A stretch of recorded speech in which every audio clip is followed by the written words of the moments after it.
আজ বুধবার ডাব্লিউবিসিএসএসসি আবার প্রশ্নের মুখে পড়ল কিন্তু সুপ্রিম কোর্টে গিয়ে।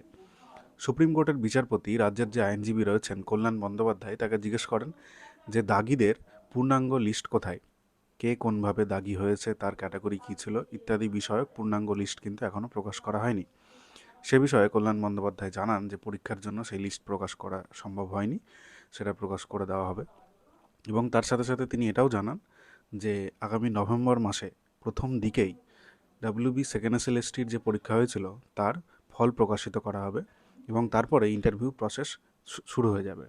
এবার মাঝখানে একটা প্রশ্ন, সেটা হচ্ছে যে ওই 10 নম্বর ইন্টারভিউয়ের জন্য আগে দেওয়া হবে না পরে দেওয়া হবে, এটা নিয়ে আমাদের হাইকোর্টের উকিল সুদীপ বলে যে উকিলটি রয়েছেন তারা কিন্তু একটি কেস ফাইল করছেন।